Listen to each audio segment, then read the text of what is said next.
যদিও চ্যাপ্টার 1 এর quick overview of visual স্টুডিওতে প্রপার্টিজ সম্বন্ধে আলোচনা করা হয়েছে, আজকে দেখব প্রপার্টিজ মেনু থেকে কিভাবে আমরা আমাদের ফর্ম বা প্রজেক্টটি ডিজাইন করতে পারি। অ্যাপ্লিকেশন ডেভেলপমেন্টের ক্ষেত্রে ডিজাইন খুবই মাইনে রাখে, কারণ মানুষ বা আপনার কাস্টমার প্রথমেই আপনার অ্যাপ্লিকেশনের ওরিয়েন্টেশন বা ডিজাইন ভিউ বা ফ্রন্ট এন্ডটি দেখবে। যদি এক্ষেত্রে মানুষ খুশি হয়, তাহলে সেটা আপনার অ্যাপ্লিকেশনে অনেক বড় একটা ইম্প্যাক্ট ফেলবে। তাহলে চলুন দেখে নিই একটি কুইক ওভারভিউ প্রপার্টিজ মেনু থেকে আমরা কি করতে পারি। সো প্রপার্টিজ সেকশনটিকে প্রথমেই যদি বলে নিই, এখানে 3টি সেকশন এবং এই দুটো সেকশন মোট 5টি সেকশন দিয়ে ভাগ করা যায় বা ডিফাইন করা যায়। প্রথমেই আসি ক্লোজ, যেটা আমরা যদি ক্লোজ করে দিই ভ্যানিশ, তো আমরা আবার প্রপার্টি উইন্ডো বা F4 প্রেস করে আবার প্রপার্টিজ উইন্ডো পেতে পারি। অটো হাইড অফ করে দিলে এটা পিন হয়ে যাবে ডিসপ্লেতে এভাবে। এবং এই ড্রপ ডাউন যে আমরা যে কম্বো বক্সটি দেখতে পাচ্ছি, সেটি যদি আমি ক্লিক করি, সেখানে ফ্লোট, ডকেজ, ট্যাব এবং অটো হাইড এইসব অপশন পাবো। তারপর যদি এই কম্বো বক্সে আমরা ক্লিক করি, তবে দেখতে পাবো এখানে ফর্ম নেম এবং ওই ফর্মের কোন কন্ট্রোলটি সিলেক্ট আছে সেটি দেখাবে। এখানে আমরা ফর্ম 1 আমার সিলেক্ট করা। এখানে যদি আমি বাটনটি সিলেক্ট করতাম, দেখুন এখানে বাটন গেট সামথিং, যেহেতু আমার বাটনটির variable name button get something আমি ডিফাইন করে দিয়েছিলাম। প্রপার্টিজ মেনুতে আমাদের প্রপার্টিগুলো আনতে আমরা এইভাবে কন্ট্রোলগুলোতে ক্লিক করে তারপর প্রপার্টিজ সেকশনে আমরা সবকিছু ভ্যালু সেট করে দিতে পারি, অথবা কন্ট্রোলের উপর রাইট ক্লিক করে তারপর প্রপার্টিজে ক্লিক করে আমরা আমাদের ভ্যালু সেট করে দিতে পারি, অথবা আমরা এখান থেকে আমাদের কন্ট্রোলগুলোতে সুইচ করতে পারি। তারপর এই বাটনগুলো, এখানে যদি আমি A to Z সিলেক্ট করে দিই, তাহলে এখানে একটা ওরিয়েন্টেশন দেখতে পাই। যদি ক্যাটাগরাইজড সিলেক্ট করে দিই, তবে ক্যাটাগরি অনুসারে অ্যাসেন্ডিং অর্ডার, যেমন অ্যাক্সেসিবিলিটি যে ক্যাটাগরি আছে সেইটার ভিতরে যেসব প্রপার্টি আছে সেইগুলো থাকবে অ্যাপিয়ারেন্সের ভিত্তিতে। কিন্তু আমরা যদি চাই শুধু প্রপার্টি, কোনো ক্যাটাগরি না, প্রপার্টি অনুসারে আসতে, তবে সেখানে আমরা অ্যালফাবেটিক্যাল সিলেক্ট করে দিলে এইভাবে চলে আসবে।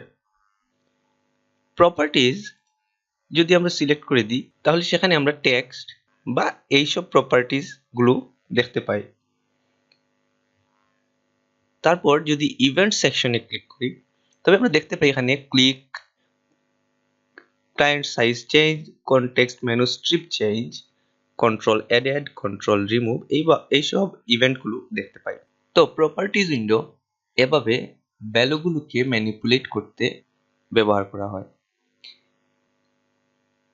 এখানে প্রপার্টিজ থেকে আমরা যদি সবগুলো খেয়াল করি, তাহলে বাম দিকের এইসব লেখাগুলোকে প্রপার্টি নেম বলে এবং বাম পাশের এগুলোকে প্রপার্টি ভ্যালু বলে। এখন চিন্তা করুন, আপনার কাছে এই ফর্মটি একটি ঘরের মতো। তো ঘরে আপনার জানালা আছে, দরজা আছে, আপনার বিছানা আছে, বুকশেলফ, টেবিল, চেয়ার, মানে আমাদের যতটুকু দরকারি আসবাবপত্র আছে সবই আছে, প্লাস দরজা জানালা আছে। তো এখন যদি আমি চিন্তা করি আপনার দরজার প্রপার্টি গুলো কি কি, যদি রেক্টেঙ্গল শেপের একটা খালি জায়গা ওয়ালের মধ্যে দিয়ে রেখে দিলেই দরজা হয় না।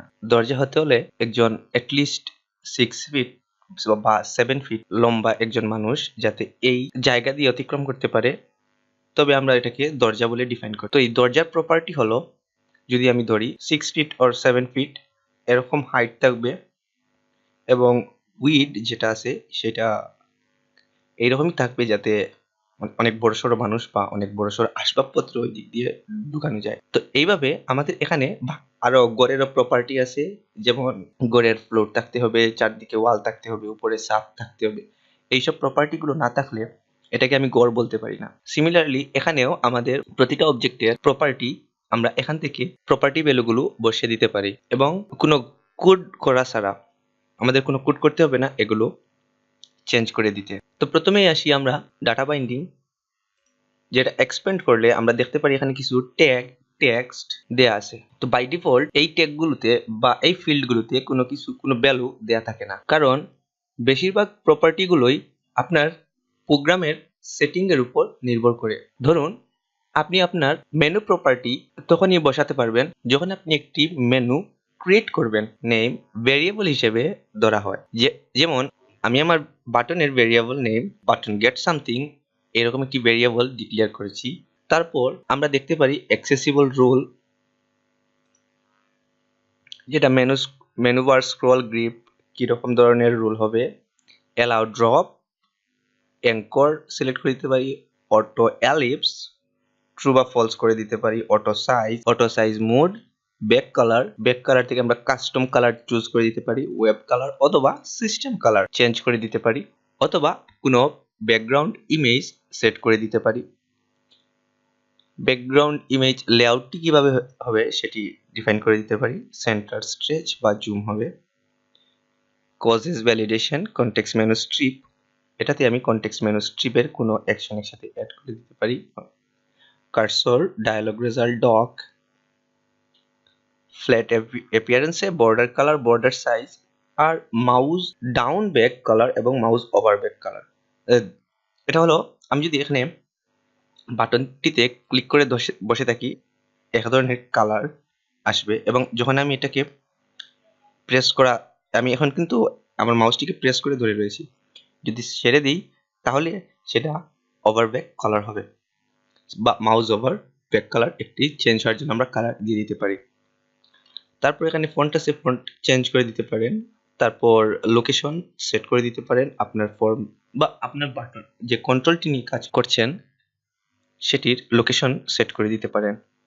মার্জিন সেট করে দিতে পারেন, maximise size, minimum size, modifier এবং প্যাডিং। তারপর কিছু সাইজ মানে হাইট এবং উইডথ সেট করে দিতে পারেন, ট্যাব ইন্ডেক্স সেট করে দিতে পারেন, এবং ট্যাগ যেটা আমরা প্রথম দিকে দেখে এসেছি টেক্সট অ্যালাইনমেন্টটা আপনারা মিডল সেন্টার যে কোনো একটি দিতে পারেন, এভাবে টেক্সট অ্যালাইন করতে পারবেন।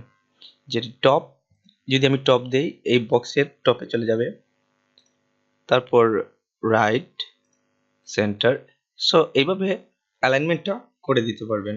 ধন্যবাদ।